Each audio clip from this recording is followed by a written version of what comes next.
মন ভালো রাখার জন্য একটি রিফ্রেশিং লেমন কেকই যথেষ্ট, এটা আমি মনে করি।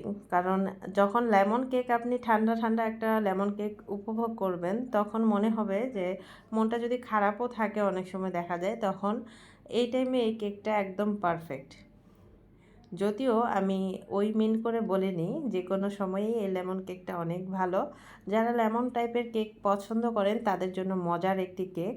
আর এই লেমন কেকটা যদি একদমই পিওরভাবে অথেন্টিক রেসিপিতে তৈরি করা হয়, সেটা খেতে কিন্তু আরও মাশাআল্লাহ অনেক মজার হয়। এখানে গত দিনে আমার লেমন কেকের অর্ডার ছিল। আমার কাস্টমার একজন রেগুলার কাস্টমার, উনি খাবারের পাশাপাশি লেমন কেকটাও চেয়েছিল। তো এই রিফ্রেশিং লেমন কেকটা আমি অথেন্টিকভাবেই তৈরি করেছি, সাথে অথেন্টিক লেমন দিয়ে যে লেমনের জুস দিয়ে আমি সুগার সিরাপটাও তৈরি করেছিলাম। প্লাস আমি এর লেয়ারে আমি লেমন কাট দিয়ে লেয়ারটাকে আমি ফিলিং দিয়েছি।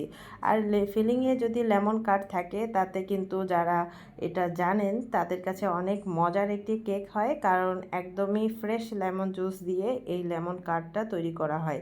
আর এই লেমন কাট দিয়ে যখন কেকটা তৈরি করা হয়, এটার টেস্ট অনেকাংশে বেড়ে যায়, অর্থাৎ এটার টেস্ট একদম পারফেক্টভাবে পাওয়া যায়। আর লেমন কাট দিয়ে লেমন কেকের ডেকোরেশনটাও অনেক সুন্দর হয়। আমি চেষ্টা করেছি লেমন কাট দিয়ে এই কেকটার ডেকোরেশন করতে, প্লাস কেকের ফিলিং আর কেকের টেস্ট বাড়ানোর জন্য যেন কোনো কিছুতেই কমতি না থাকে। কিছু কিছু কাস্টমারের জন্য ভালো কিছু দেবার অনেক ট্রাই করে থাকি, কারণ ওনারা সব সময় আমাদের প্রত্যেকটা জিনিসের প্রতি খেয়াল রাখে যে আসলে কোনো কিছুতে যেন আমাদের বাজেট অনুযায়ী, আমাদের পারিশ্রমিক অনুযায়ী কোনো কিছুর কমতি না থাকে। সেক্ষেত্রে মনে হয় যে আমরাও যেন কোনো কিছু কাস্টমারের কমতি না রাখি আসলে। আর এই কেকটাকে আমি একদম সিম্পলভাবে ডেকোরেশন করেছিলাম। কেকটাকে ফ্রোস্টিং করার পর আমি জাস্ট প্যালেট নাইফ দিয়ে ছোট করে সাইডের নিচের অংশে বর্ডার দিয়ে দিয়েছি।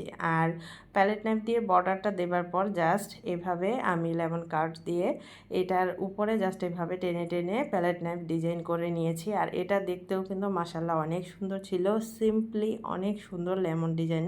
আর এই লেমন কাটটা যখন যেগুলোর সাইডে হালকা হালকা করে পড়েছিল, সেটা দেখতে অনেক সুন্দর লাগছিল।